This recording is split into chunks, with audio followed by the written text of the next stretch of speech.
प्रिय विद्यार्थियों, बीए भाग द्वितीय की इस कक्षा में आपका स्वागत है। पिछले व्याख्यान में हमने लक्ष्मी नारायण रंगा के बारे में जानकारी ली थी और आज उनके द्वारा लिखित एकांकी कैक्टस और कमल इसकी जानकारी लेंगे। हमने पूर्व में देख लिया था कि इसमें एकांकी में पात्रों की संख्या थोड़ी ज़्यादा लगती है, लेकिन ये आवश्यक था, इसीलिए एकांकीकार ने रखी है। और कहीं पर भी इतने पात्र होने के कारण एकांकी के आगे बढ़ने में या एकांकी जिस उद्देश्य को लेकर के चलती है उससे हटती हुई या उसको प्रस्तुत करने में समर्थ नहीं होती हुई कहीं भी दिखाई नहीं देती। इसके प्रमुख पात्र हैं यशोदा, जो रमेश जो इसका एक पात्र है, उसकी माता है, नरेंद्र रमेश के पिता है। ऐसा इस एकांकी में बताया तो नहीं गया, लेकिन दिखता है, स्पष्ट हो जाता है। इंस्पेक्टर जो है वो एक और पात्र है, प्रीतम, उसके पिता है। इन पात्रों के बारे में बाद में जानेंगे। एक सब इंस्पेक्टर है इसमें पात्र, एक कांस्टेबल है, फिर रमेश है और फिर प्रीतम है। ये दोनों इस एकांकी के प्रमुख पात्र हैं जिन पर ये पूरी एकांकी टिकी हुई है। हिम्मत है जो कि इन दोनों पात्रों को बुरी स्थितियों में फंसाने का या खासतौर से रमेश को इन स्थितियों में फंसाने का दोषी होता है। मोहिनी है, फिर राखी और पूनम है। राखी रमेश की बहन है और पूनम प्रीतम की बड़ी बहन है, जबकि राखी रमेश की छोटी बहन है। तो इस तरह से लगभग 11 पात्र इस एकांकी की कहानी को आगे लेकर के जाते हैं। अब शुरू करते हैं। इस एकांकी का प्रारंभ कैसे होता है। इस एकांकी के लिए एक स्थान है जो मध्यम वर्गीय परिवार का शयन कक्ष है, और वहाँ एक औरत है जो दुख में है, तनाव में, इधर उधर सिर पटक रही है, और हाथों में उसके एक फ्रेम जड़ित फोटो भी है, और घुटन नहीं सह पाने के कारण वो चीख के हड़बड़ाकर उठ बैठती है, और ऐसा लगता है कि वो महिला कोई स्वप्न देख करके उठी है, और उसी दौरान शून्य में ताकती है और फोटो उसके हाथ से गिर जाता है, और इस हड़बड़ाहट में उसके पास सोया हुआ जो व्यक्ति है नरेंद्र, वो जाग जाता है। क्योंकि यशोदा चीखती भी है। क्या चीखती है? रमेश रमेश, नहीं नहीं रमेश। वो फिर उससे पूछता है, क्या तेरे को फिर सपना आया दिखता है? कहती है, हाँ, मेरे को बहुत बुरा सपना आया है और किसी ने रमेश को गोली मार दी है। तो यहाँ ये बात सामने आ जाती है, और फिर इन माता पिता में अपने बेटे के बारे में चर्चा चलती है कि नरेंद्र कितना भोला भाला, कितना अच्छा लड़का है। माँ तो कहती है कि मेरे सामने आता रहे नरेंद्र, और नहीं तो उसके लिए कल्पना तो मैं कर सकूं कि अब क्यों नरेंद्र, वो क्यों नहीं आ पा रहा है रमेश उनके पास, क्योंकि नरेंद्र जो है बिगड़ चुका है। कैसे बिगड़ चुका है वो बात आगे फिर लेखक स्पष्ट करता है, यहाँ स्पष्ट नहीं करता। हाँ, ये जरूर है कि वो गैर सामाजिक या असामाजिक गतिविधियों में लग चुका है, इसलिए वो घर पर नहीं आ पा रहा है, और उसके कारण माँ की जो स्थिति होती है उस स्थिति को यहाँ बड़े ही मार्मिक तरीके से माँ के संवादों के माध्यम से दिखाया गया। माँ अपने दुख को प्रकट कर लेती है रो करके, और लेकिन पिता जो है वो भी, उसका मर्म भी छिला हुआ है, उसका मर्म भी छिद्रित है बेटे की इस स्थिति के कारण।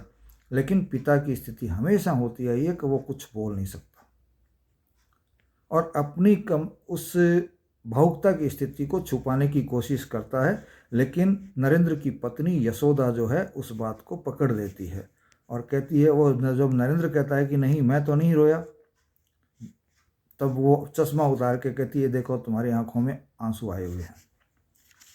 और इस एक फिर पर्दा बदलता है, और रमेश को पकड़ने के लिए 1 लाख का इनाम वाली बात पुलिस थाने में चल रही होती है। किसके बीच में? इंस्पेक्टर और सब इंस्पेक्टर के बीच में। तो वहाँ इंस्पेक्टर और सब इंस्पेक्टर के बीच की बातचीत से रमेश की जब चर्चा चलती है, तो जब सब इंस्पेक्टर कहता है कि भाई कितना भोला भाला चेहरा है, एतबार ही नहीं होता, तब इंस्पेक्टर कहता है कि माहौल और हालात जो हैं ऐसे व्यक्तियों को कालिख पोत देता है, वो उनसे बुरे काम करवा के उनसे कालिख पोत देता है। और प्रीतम का नाम जब लेता है तो इंस्पेक्टर कहता है कि प्रीतम का नाम नहीं लो, अपने प्रीतम को ही लो न। तो इंस्पेक्टर कहता है कि उसका नाम मत लो, क्योंकि स्मैक और उसके जुनून ने उसको दरिंदा बना दिया है। तो यहाँ पता लगता है कि इंस्पेक्टर जो है उसका बेटा प्रीतम है और वह स्मैक नामक नशे का आदी हो गया है। तो इंस्पेक्टर की हालत भी वही है जो कि नरेंद्र और यशोदा की है। तो यहाँ बात आती है और फिर आगे माहौल का पता लगता है, बोलता है और मारो मारो मारो और गोली चलने की आवाज़ भी आती है। और उसके बाद एकांकी जो है उन मुख्य दो पात्रों की तरफ चली जाती है। मंच पर वो दिखाई देते हैं अंधेरी सी गुफा में, प्रीतम और दूसरा कौन है, रमेश। शायद ये दोनों पुलिस से बचते बचाते भागते हुए आते हैं और उस गुफा में छुप जाते हैं। और वहाँ इनकी स्थिति बड़ी ख़राब है। प्रीतम थका हुआ लेटा हुआ सा है, रमेश खड़ा हुआ है लेकिन बिल्कुल थकी हुई स्थिति में है। शायद उनको वहाँ पानी वानी भी नहीं मिलता, भोजन भी नहीं मिलता, उसके कारण दोनों की, लेकिन वहाँ आकर के वो दोनों एक दूसरे से उनके बारे में जानना चाहते हैं। प्रीतम जो है वो कहता है कि रमेश तुम कैसे इस चक्कर में पड़ गए। पहले तो ये बात होती है कि क्या करें, कैसे है। तो प्रीतम चाय पिलाने की बात करता है, अपने जो है दूसरे साथी की चर्चा करता है कि तुम कैसे बन गए। तो प्रीतम जवाब देता है कि एक अजीब दास्तां है और फिर वो अपनी बात बताता है कि मैं इंस्पेक्टर का पुत्र हूँ और अमन शांति की जो है ज़िंदगी जी रहा था, लेकिन वहाँ हिम्मत नाम का एक मेरा मित्र बना, उसने मेरे को ब्लैकमेल करके मेरी प्रेम कहानी की धमकी दे करके कि मैं पिता को बता दूंगा, मेरे से कुछ काम ऐसे कराए पोटली वगैरह दे करके जिसमें कि शायद नशे की चीज़ें होती होगी। और फिर जब मैंने उसका विरोध किया तो उसने अपने पार्टनर के साथ मेरा झगड़ा करवा दिया, जिसमें कि मेरे द्वारा उस पार्टनर की हत्या हो गई और वह उसके लिए मुझको ब्लैकमेल करने लगा और मेरे से ये काम करवाने लगा और धीरे धीरे मुझे भी स्मैक का आदी जो है वो बना दिया गया और अब मैं चाह कर भी इससे बाहर नहीं आ पाऊँगा या आ पा रहा हूँ। तो ये स्थिति उसकी है। अब आती है बात रमेश की। तो रमेश जो है अपनी बात कहता है कि पिताजी शिक्षक थे, रमेश के पिताजी शिक्षक थे, जो नाम क्या है यहाँ मैं जहाँ तक समझता हूँ नरेंद्र। और मैं पढ़ लिख करके हो गया था बड़ा और रोज़गार की कोशिश कर रहा था।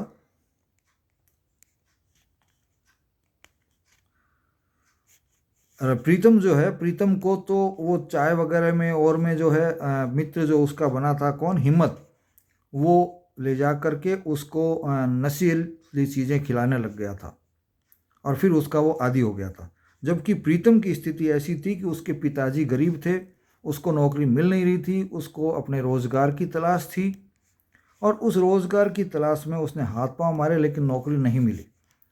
फिर एक व्यक्ति उसको ऐसा मिला जिसने नौकरी देने का कहा और एक छोटा सा काम सौंपा कि ये पोटली जो है तुम एक जगह से दूसरी जगह पहुंचा दो, और उसकी एवज़ में उसने पैसे भी दिए और एक सामान्य सी पोटली के एवज़ में इतने पैसे दे रहा था। ये कई दिन काम करवाने के बाद उसके दिल में ये बात आई रमेश के कि ये इतना है तो कुछ न कुछ गड़बड़ है, और वह उससे निकला, बाहर निकलना चाहा।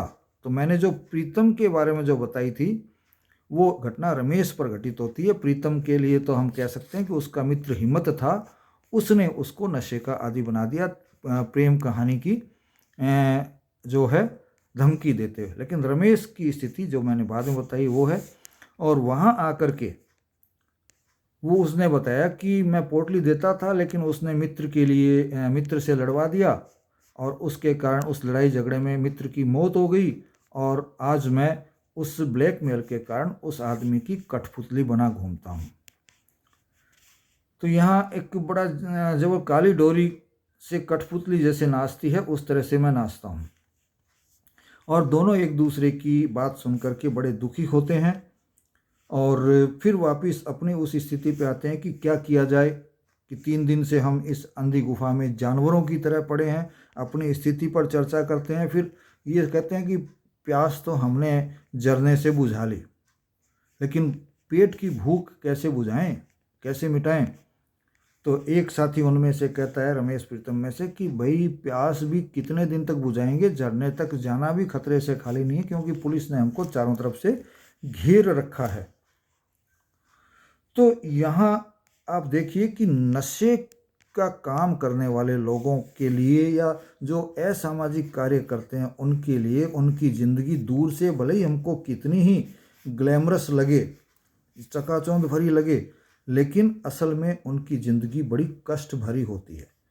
वो इनकी स्थिति ये है कि न अपने माँ बाप से मिल पा रहे हैं, न अपनी बहनों से मिल पा रहे हैं, न अपने भाइयों से मिल पा रहे हैं, और अपने नए मित्रों से मिल पा रहे हैं। तो एक तरह से समाज से कट करके एकांत जीवन वो लोग जी रहे हैं।